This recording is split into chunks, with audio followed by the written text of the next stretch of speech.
Hey guys, so today's video I have just over 100 sovereigns here to show you. We're going to go through the full date run. So I'm not going to show every individual coin, but I'll show you a few different monarchs and a few different coins. We'll talk about, what my sort of criteria was for the run, how it got started, and some of the pros and cons, plus some of the options if you are looking at doing your own or another version. So first of all, I generally just buy the best value bullion sovereigns at the time. I'm not normally paying a premium for picking up certain dates, but if I have the option to choose, then obviously I would like to choose, and I would choose a date that I hadn't got, assuming the condition was good. So there are times when I've bought multiples of certain dates because they've just been, better condition. Maybe there's been a date that I haven't got, but the condition's been a bit rough, and so I generally haven't bothered with that. Now, I do also buy other coins, like 1 ounce coins, mainly Britannias or British coins, the odd Krug, Tudor Beast, Queen's Beast, things like that. And I've been known to buy the odd Buffalo and that kind of thing too. But on the whole, sovereigns make the most sense for me here in the UK. So that is predominantly what I'm focusing on.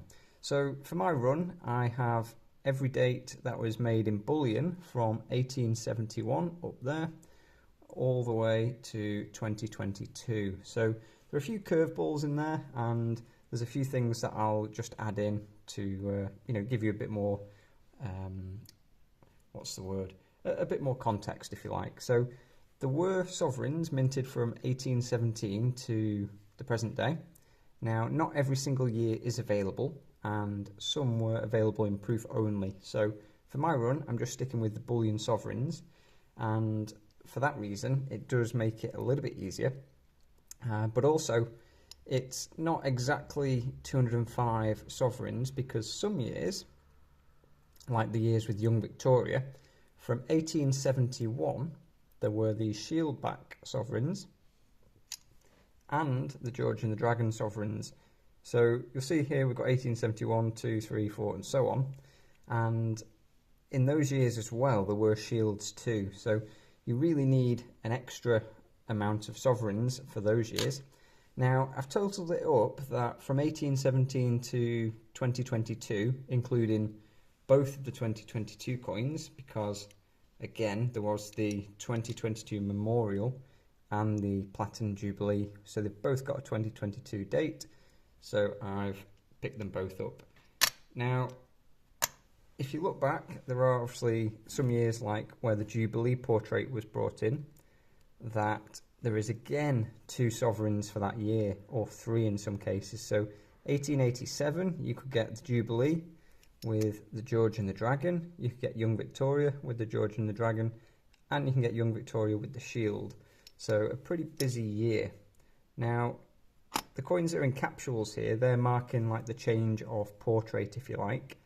I did miss out George though, so this is the first George portrait, which is the large head, and let me just grab one to show you.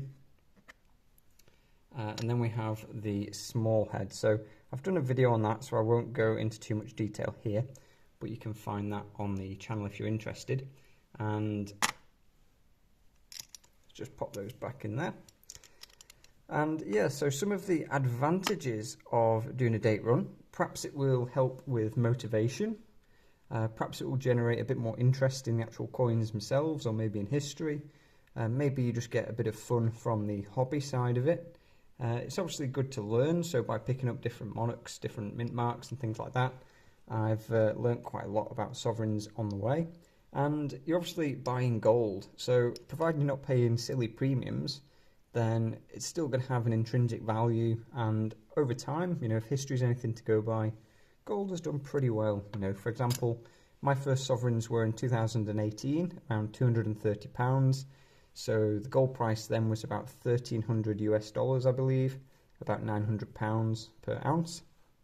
Whereas nowadays we're obviously up $2,000 an ounce and around £1,600. So a sovereign today will cost you around about £400, maybe just under, but that's what you're sort of seeing at dealers at the moment. So yeah, gold is doing pretty well for me, especially from when I started buying. If you've been buying, the last year or two, then you know, you're probably going to have to hold on a little bit longer for you to realise the, you know, the same gains. Now, in terms of the next steps, so next steps for me and next steps for you may be different.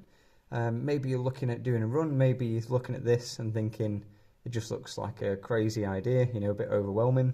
So it does to me as well, but to be honest, I just started buying the best value sovereigns, and then, you know, when I got the choice, I would pick dates if possible. So I didn't set off with the intention of ending up with the full run of dates or anything like that.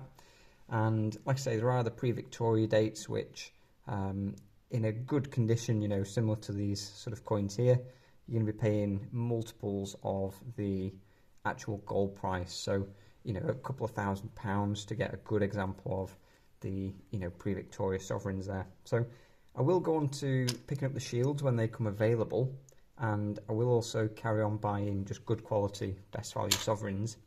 But if I do get the chance to pick up some of those earlier years, I obviously will as well.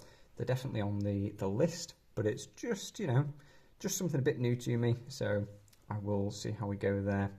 Now, in terms of other ideas, so some of the drawbacks of doing a date run, you know, you could end up overpaying if you are, you know, really desperate to get a date. So there are two sovereigns I can think of that I've paid more of a premium for just to get that last date. You know, they are very nice condition, but just to get that last date and get it ticked off.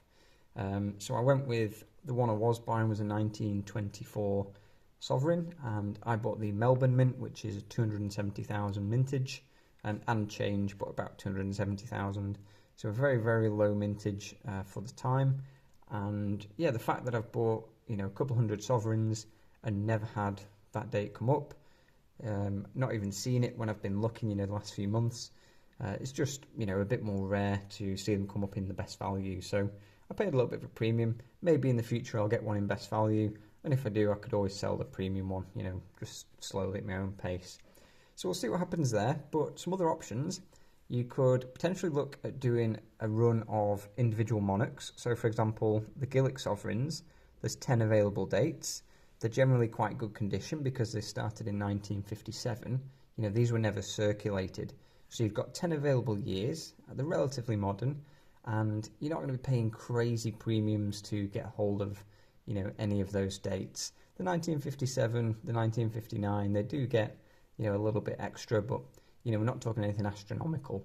Like if you're trying to get the first, you know, 1838 shield from Young Victoria, you'd be paying quite a little bit there for one of those.